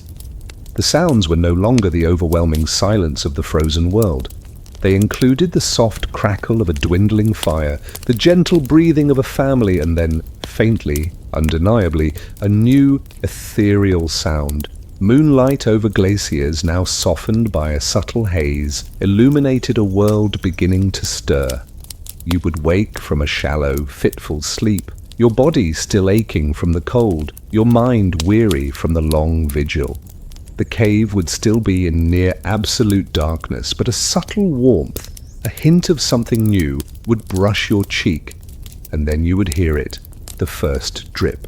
Listen to the delicate, almost imperceptible plink, plink, plink of water droplets, echoing from deep within the cave's recesses, or from a fissure in the rock ceiling. Hear the gentle splash as one drop met another, a soft, rhythmic cadence that grew slowly, tentatively, in the profound quiet. See the faint shimmer of light, perhaps from a distant ember, catching the surface of a small, unseen pool, reflecting the tiny, rhythmic ripples, a poignant affirmation of life. One morning, the ice began to melt. The cold, which had been a relentless, insidious enemy, was slowly, grudgingly beginning its retreat. The immense sheets of ice that had locked rivers solid, the vast, towering glaciers that had dominated the landscape, these began their slow, agonizing surrender. Not with a sudden dramatic crash, but with a subtle, internal softening, a molecular yielding to the sun's distant, returning power. Slowly, painfully, rivers awoke. The frozen rivers, which had lain silent and unyielding for countless months, would begin to stir. Tiny cracks would appear on their glassy surfaces, followed by faint trickles, then rivulets, then a slow, reluctant flow beneath the thawing ice. The gentle murmur of currents, long silenced, would slowly return, a profound, almost unbelievable sound of life asserting itself. And the sound of water returned to the earth. It was a sound that spoke of hope, of renewal, of the profound, immutable cycles of nature. It promised life for thirsty plants, for parched animals, for the fragile human spirit that had endured so much. It was a promise that the cold, the darkness, the endless struggle might one day truly end. The psychological impact of this first drip, of the returning sound of water, was immense. It pushed back despair, rekindled hope, and affirmed their unwavering belief in the eventual return of warmth. It was a testament to their perseverance, their profound patience, their unshakable faith in the natural order. One morning, the ice began to melt. Slowly, painfully, rivers awoke, and the sound of water returned to the earth.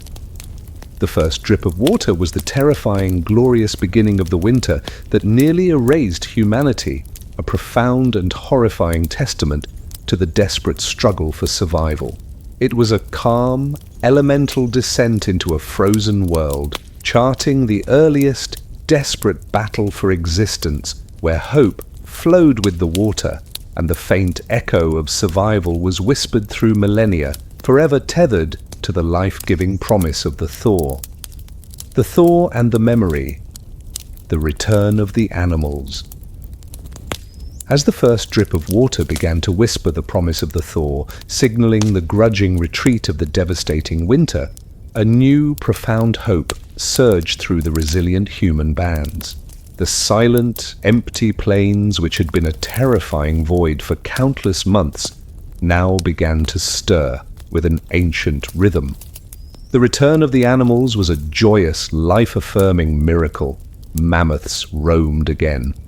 The herds came back, and with them, the rhythm of life resumed its ancient song, transforming the landscape of despair into a vibrant, teeming world, a profound testament to humanity's enduring survival. Imagine the air, sharp yet invigorating, thick with the earthy scent of thawing soil, of new growth, and the pervasive aroma of wood smoke mingled with the subtle tang of animal presence. The sounds were no longer the mournful whisper of the wind or the rhythmic drip of melting ice. They included the distant thunderous rumble of hooves, the lowing of vast herds, the excited calls of hunters, and the triumphant cries of a grateful tribe. Moonlight over glaciers now visibly shrinking illuminated a world reborn, vibrant and teeming with life. The great silence which had gripped the land slowly began to break. The first subtle rustle of new leaves, the hesitant chirping of a returning bird, the soft murmur of a newly flowing stream. These were the sounds of a world awakening. But the most profound sound, the most anticipated, was the distant, unmistakable call of the migrating herds. Listen to the distant thunderous rumble of thousands of hooves, a vibration that seemed to shake the very earth, growing steadily louder. Hear the lowing of mammoths, their deep, resonant calls echoing across the vast plains. See the long, dark lines of their shaggy forms emerging from the distant horizon, a seemingly endless river of life, moving slowly, majestically, across the thawing tundra. Mammoths roamed again. The vast herds of colossal herbivores, mammoth, reindeer, bison, wild horses, which had either perished or migrated to distant, unknown lands during the depths of the winter, were now returning. Drawn by the burgeoning new growth, by the softening earth, by the irresistible call of their ancient migratory roots, they flowed back into the landscape, bringing with them the promise of life, of sustenance, of continued existence for humanity. Their return was a profound, life-affirming miracle. For the human hunters whose lives utterly depended on these animals, it meant an end to the gnawing hunger, a replenishment of their dwindling stores, and the opportunity to secure vital hides and bones once more.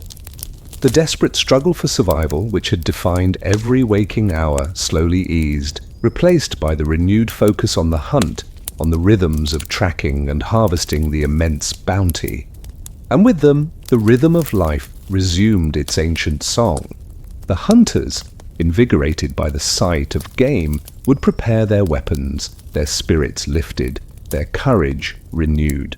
Women would ready their tools for butchering and hide preparation. Children, their faces bright with excitement, would gaze upon the vast herds, understanding implicitly the profound significance of their return. The psychological impact of the animals' return was immense. It pushed back despair, rekindled profound hope, and affirmed their unwavering belief in the cyclical nature of life. It was a testament to their perseverance, their profound patience, their unshakable faith that the cold, Hard winter would eventually pass. Mammoths roamed again, the herds came back, and with them the rhythm of life resumed its ancient song.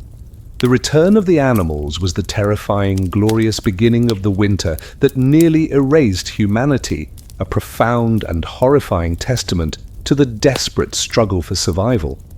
It was a calm, elemental descent into a frozen world, charting the earliest desperate battle for existence, where hope galloped with the herds, and the faint echo of survival was whispered through millennia, forever tethered to the life-giving promise of abundance and the triumphant resurgence of life. The first spring fire. As the long, brutal winter that nearly erased humanity finally receded, and the first drips of melting ice began to whisper across the land, a profound transformation occurred, not just in the landscape, but in the human spirit. The relentless struggle for mere survival, for the fragile warmth of a guarded flame, was slowly giving way to a new, exhilarating sense of triumph. The first spring fire was a joyous, life-affirming ritual. When the thaw came, they built great fires outside their caves, not for warmth, but for celebration. Humanity had endured, and the roaring blaze became a defiant declaration of their victory against extinction. Imagine the air, crisp and clean, thick with the earthy scent of thawing soil, of new growth, and the pervasive aroma of wood smoke mingling with the subtle tang of human presence. The sounds were no longer the simple crackle of a dwindling indoor fire. They included the joyous shouts of a liberated people, the rhythmic beat of drums, and the triumphant roar of a massive outdoor blaze. Sunlight glinting off newly melted streams, illuminating faces bright with relief and profound gratitude. For countless months, fire had been confined to the precious guarded hearths within caves and shelters, its flames kept low, its warmth hoarded. Now, with the thaw, with the snows receding and the ice breaking, the need for such intense confinement diminished. The psychological release was immense, and it demanded a grand, public declaration. Listen to the joyous shouts of men, women, and children, their voices raised in celebration, echoing across the thawing plains. Hear the rhythmic beat of drums, the chanting of triumphant songs, the laughter of a people freed from the grip of winter's terror. See the massive bonfires built from abundant fallen timber and dried brush, their flames leaping high into the vast open sky, a towering beacon of human triumph. When the thaw came, they built great fires outside their caves, not for warmth, but for celebration.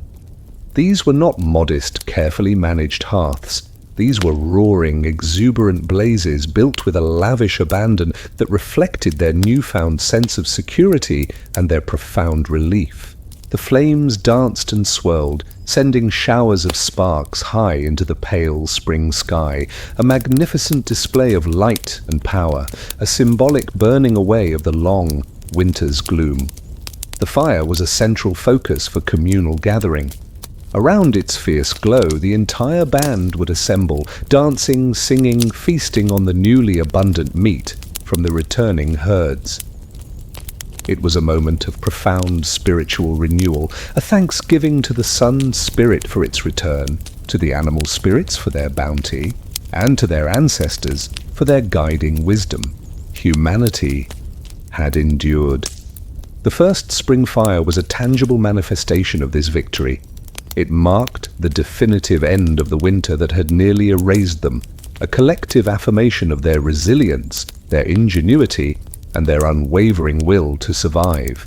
The memory of the cold, the hunger, the constant fear, all were momentarily banished by the joyful warmth and light of the celebratory blaze. For the children, who had known only struggle, the spring fire was a revelation, a vibrant, joyous symbol of a world reborn, full of promise and light. Their laughter, now unburdened, mingled with the crackle of the flames, a sound of life asserting its triumph. When the thaw came, they built great fires outside their caves, not for warmth, but for celebration. Humanity had endured. The first spring fire was the terrifying, glorious culmination of the winter that nearly erased humanity, a profound and horrifying testament to the desperate struggle for survival. It was a calm, elemental descent into a frozen world, charting the earliest desperate battle for existence, where hope roared in the flames. And the faint echo of survival was whispered through millennia forever, tethered to the life-giving triumph of human resilience. The echo of the cold. The great winter that had nearly erased humanity eventually receded, giving way to the gentle rhythms of the thaw and the vibrant promise of spring. The massive glaciers retreated, the snows melted, and life, tenacious and resilient, bloomed once more across the plains. Yet, for all the warmth and bounty that returned, the memory of that cataclysmic cold was indelible. The echo of the cold was a persistent presence. Generations later, even in warmer ages, they remembered the time the sky froze, and built their myths from it, transforming trauma into legend, shaping their culture, their fears, and their very understanding of the world. Imagine the air, mild and gentle, thick with the sweet scent of blooming wildflowers, fresh grass, and the pervasive aroma of memory mingling with the low hum of ancestral stories. The sounds are no longer the distant howl of the wind. They include the rhythmic beat of a tribal drum, the low murmur of elders recounting ancient tales, and the soft strains of ceremonial songs, all echoing the profound lessons of past winters. Moonlight over glaciers, now far distant, illuminates the enduring myths of a world transformed. The survivors of that devastating winter carried its memory in their bones, in their stories, in their very DNA. They bore the scars of hardship, the wisdom of near extinction, and the profound understanding of nature's immense, indifferent power. This knowledge was too vital, too terrifying to be forgotten. It became the cornerstone of their cultural heritage, meticulously transmitted through oral tradition. Listen to the low, rhythmic voice of an elder recounting the time the sky froze, his words imbued with a solemn gravity. Hear the hushed gasps of children, their eyes wide with a mixture of fear and wonder, trying to grasp the concept of such unimaginable cold, such profound darkness, such overwhelming scarcity from a world they had never known. See the vibrant cave paintings depicting mammoths and bison, now taking on a new, deeper meaning imbued with the memory of the existential struggles they represented. Generations later, even in warmer ages, they remembered the time the sky froze and built their myths from it. The experience of near extinction became enshrined in their cosmology, in their spiritual beliefs, in their foundational narratives. Tales of hero figures who brought fire to humanity of culture, heroes who taught them to hunt in the deep snow, of animal spirits who guided them through the darkness. These myths were born from the raw trauma and the incredible resilience of that winter. The cold became a symbolic force in their stories, a trial, a challenge, a metaphor for hardship and spiritual purification. The sun, its return, was revered with heightened devotion, its warmth a sacred gift. The importance of fire, of communal living, of meticulous preparation, of the hunter's courage, these were all lessons elevated to mythic status, constantly reinforced. The echo of the cold permeated their understanding of the world. Even in times of relative warmth and plenty, there was an underlying awareness of vulnerability, a deep-seated respect for the power of nature, a constant vigilance against complacency.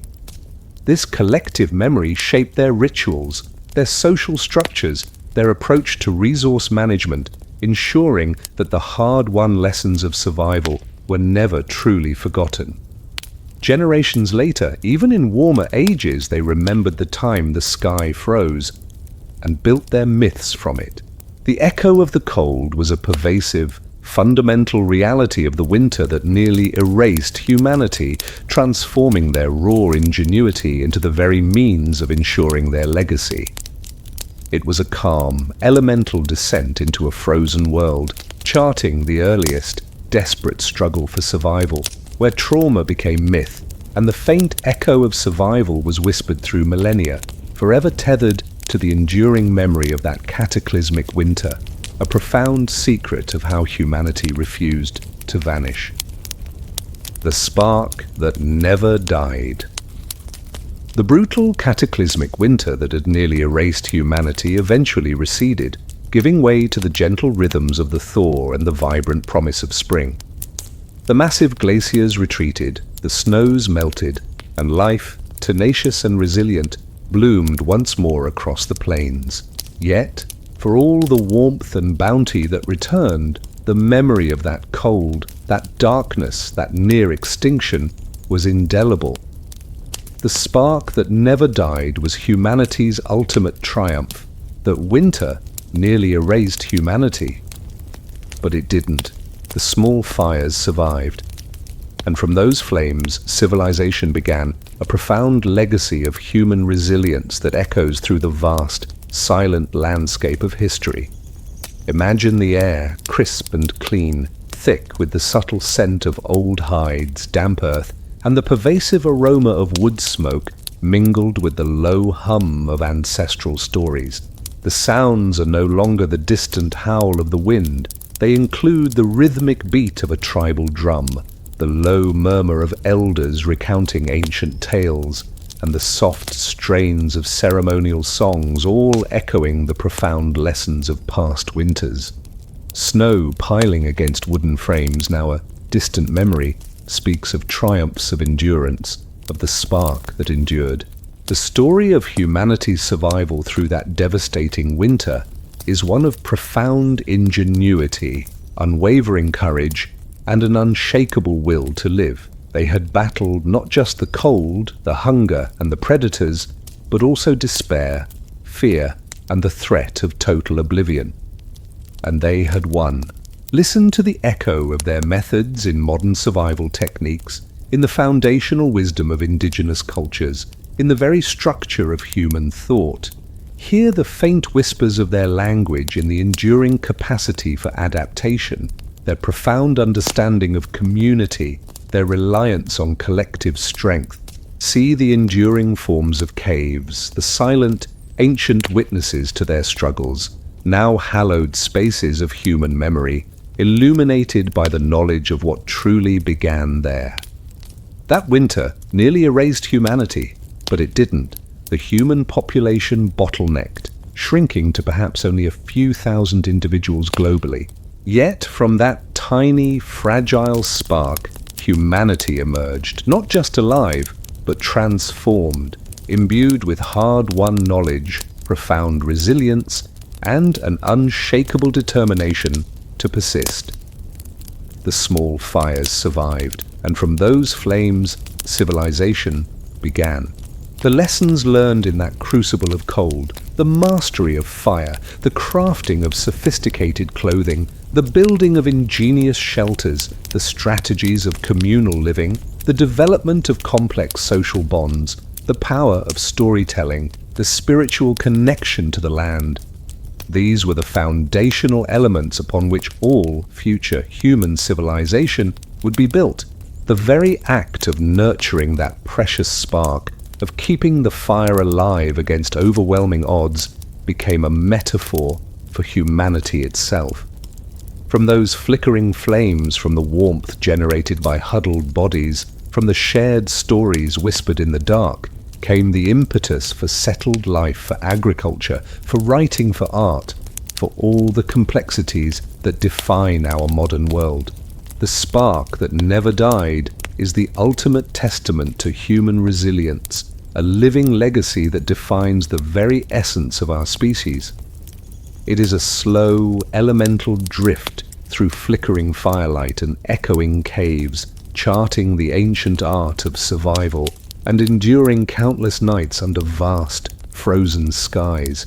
It is the memory of endurance, a constant reminder that the strength found in quiet perseverance, in ingenuity, and in the bonds of shared humanity is the true secret of our survival, the warmth that allowed us to defy the winter that nearly erased us, and from which the entirety of civilization blossomed.